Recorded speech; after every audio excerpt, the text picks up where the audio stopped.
जोंनि जाय बासबारि गुदि बर' थुनलाइ आफादनि गाहाय नेहाथारि बिथां लकिनाथ ब्रह्म बिथांखौबो बिथाङा बासबारिनिनो सुबुं अब्लाबो बिथांनि सायाव बिथांमोनहा गाज्रियै एटाक खालामनाय जाथाय सौदों बुदों बायदिसिना रोखोमनि बिथांमोनहा एटाक खालामदों। दा बिनि सायाव बिथांमोनहा थाबैनो 24 घन्टानि गेजेरावनो निमाहा बिनांगौ जों बेखौ गोख्रोङै दाबि खालामदों। गिबियावनो बड'सा चेनेल आरो बड'लेण्ड बुब्लि चेनेलनिसिम आंनि गोसो गोरबोनि हामलायनायखौ जासिहरबाय।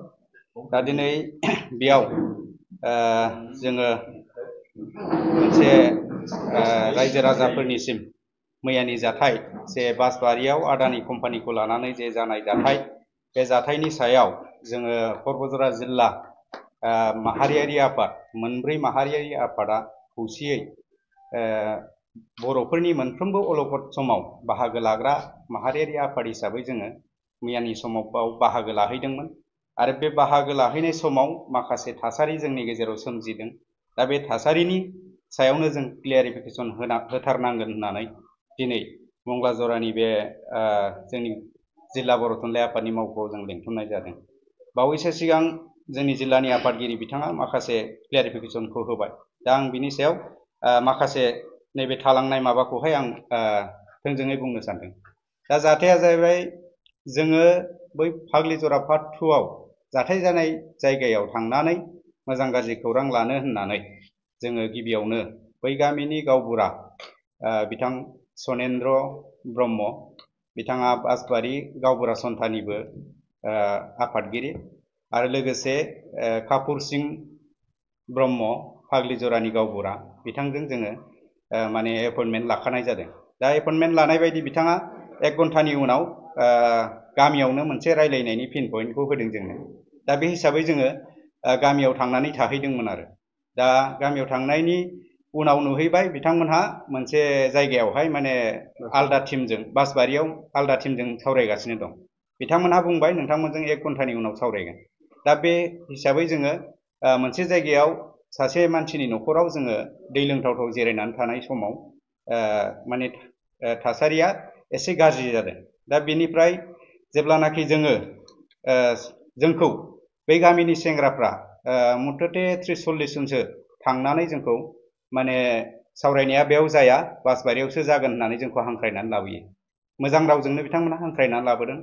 दा बिथांमोननि हांख्रायना लाबोनाय लेखा जोंबो सावरायनो होननानै बासबारिसिम जोङो मथथे 20-22 जनसो दंमोन मोनब्रै आफादनिफ्राय जोङो नुजाहैनाया। दा बेयावहाय जेब्लानाखि फैयो अब्ला बै फाग्लिजरा पार्ट 2 नि रायजो राजाफ्रा हिनजाव हौवा बयबो ज' खौसेयै जोंखौ लामायावहाय गारिखौ लाखिनानै जोंनि दैदेनगिरिफोरनि सायाव गाज्रि थासारि सोमजिहोनायखौ जों नुनो मोनदों। दा बेनि गेजेराव ओरैबायदि थासारि जादों बिथांमोनहा मा होनो माहारियारि आफादनि दैदेनगिरिफोरनि सायाव माखासे थोंजोङै मोदोमाव आखाइ होनायबो जादों। जों बेखौ दुखु मोननाय फोरमायदों।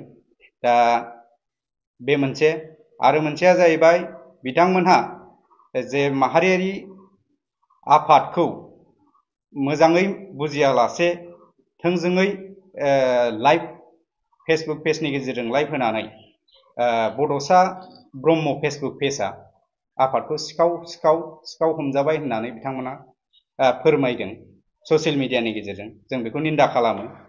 आरो मोनसेया जाहैबाय बिथांमोननि जे बाव सोमावसारनायनि जेनाखि आइजोफोर बिथांमोननि खुगायाव खोनासंजाथावै माखासे रावफोर जाय रावा सोद्रोमथि गैया बे रावखौ बिथांमोना बाहायदों। जों बेखौबो निन्दा खालामदों। आरो माखासेया जाहैबाय मा होनगोन माहारियारि आफादनि थांनायनि जे जाहोन बे जाहोनखौ बिथांमोना सोंस्लाबालासेनो जोंखौ थोंजोङै एटाक खालामनायाव जोंना माहारियारि आफादा दुखु मोननाय फोरमायदों। जों बेखौबो बिथांमोननि सायाव निन्दा खालामो। आरो मोनसे जाहैबाय मा जाहैबाय जोङो माहारियारि आफादनि जेनाखि बे थांनायफोरखौ माने गाग्लोबनानै बिथांमोनहा जर जुलुमै मोनसे जायगायाव लानानै जोंखौ बायफर्स खालामनानै गावसिनि मथे मिडिया खालामहोदों। माने गावसोर जे बाथ्राखौ बुङो बे बाथ्राखौसो जों बुंनांगौ, माने गावसोरनि आवथायाव लानानै जोंखौ बाथ्रा बुंनो होदों। जों बेफोरबायदि थासारिखौ जों मोजां मोनाखै। माहारियारि आफादनि सायाव बेफोरबायदि खालामनाया बे जोबोद इनाय आरो बियो सारा बर' हारिखौनो लाजि फोनांनाय जादों। आरो बिनि उनाव बिथांमोना ओरैबायदि गाज्रि मोनसे थासारि खालामबावदों। बिथांमोना जोंनि जे दैदेनगिरिफोरनि बाव जेसेबांनाखि जों बाहागो लाहैदों बिथांमोननि गारि साबिजों लोगोसे मबाइल ओमफ्राय हेलमेट बायदिसिनाफोरखौ बिथांमोनहा सिज खालामनानै लादों। दा बेखौबो जों दुखु मोननाय फोरमायदों। बिथांमोनहा साफ्रोमखौबो सिज खालामदों आरो बिथांमोनहा माखासे गारियाव बुदों जोदों, सोरबाया ग्लासाव सौदों आरो बेनि उनाव अन्थाइ खुबैनाय जाथाय बिथांमोनहा बेफोर हाबाफारिखौ मावदों। दा जोङो माहारियारि आफादखौ बेबायदि खालामनायखौ जोङो गोथौयै दुखु मोननाय फोरमायदों आरो बिथांमोननि सायाव जोङो ओरैबायदि बुंगोन, बिथांमोनहा दिनैनो बा 24 घन्टानि गेजेरावनो माहारियारि आफाद मोनब्रै माहारियारि आफादखौ बेफोरबायदि खालामनायनि दायाव रायजो राजाफोरनि सिगाङाव 24 घन्टानि गेजेराव क्लियारिफिकेसन निमाहा बिनांगौ बिसोरो।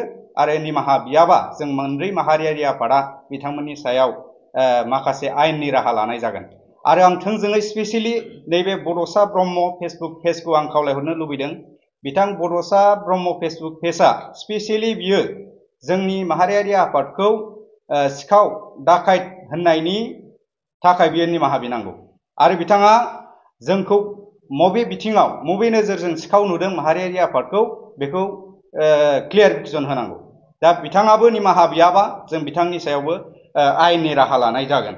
आरो मोनसे बाथ्राया बेनो, बिथांमोननि रायजोनि मानसिफ्रा जोंखौ थोंजोङै हा फाननानै जाग्रा, थाखा लानानै फैदों, दालाल, बेबायदि माहारियारि आफादफोरनि सायाव बेबायदि अजद दैखांदों, गाज्रि गाज्रि राव दैखांदों। दा आं खावलायदों बिथांमोनहा जोंखौ बेबायदि होननायनि थाखाय बिथांमोनहाबो निमाहा बिनांगौ। आरो बे फाग्लिजरा गामिनि जायफोरनाखि दैदेनगिरि बिथांमोनहा एपइन्टमेन्ट लासेयावबो, बिथांमोनहानो एपइन्टमेन्ट होसेयावबो जोंनि सायाव माहारियारि आफादनि सायाव बेबायदि एटाक खालामनायखौ बेबायदि बे जायगानि गावबुराफोरा माने निमाहा बिनांगौ 24 घन्टानि गेजेराव। नङाबा जों माहारियारि आफादा आयेननि राहा लानाय जागोन। जों बेखौनो खावलायदों। जोङो सिगाङाव बुंनाय बायदि बिथांमोना सोमावसारदों थिगैनो, किन्तु माहारियारि आफादनि सायाव मोदोमाव आखाइ होनायखौ जोङो निन्दा खालामो। दा माहारि आफादनि जायफोर बाहागो लाहैदोंमोन बेयाव जोंनि ट्राइबेल संघनि मानगोनां आफादगिरि निरन्जन ब्रह्म सार आरो जोंनि क'क्राझार जिल्ला बर' थुनलाइ आफादनि मानगोनां आफादगिरि आरो जोंना मोनब्रै गुदि बर' थुनलाइ आफादनि आफादगिरि नेहाथारि आरो क'क्राझार जिल्ला बर' समाज आफादनि आफादगिरि आरो क'क्राझार जिल्ला बर' हारिमु आफादनि मानगोनां आफादगिरि बिथांमोनजों जयैनो खौसेयै बाहागो लाहैदोंमोन। आरो बिनि गेजेराव जोंनि क'क्राझार जिल्ला बर' हारिमु आफादनि मानगोनां आफादगिरिखौ बिथांमोनहा गाज्रि एटाक खालामदों।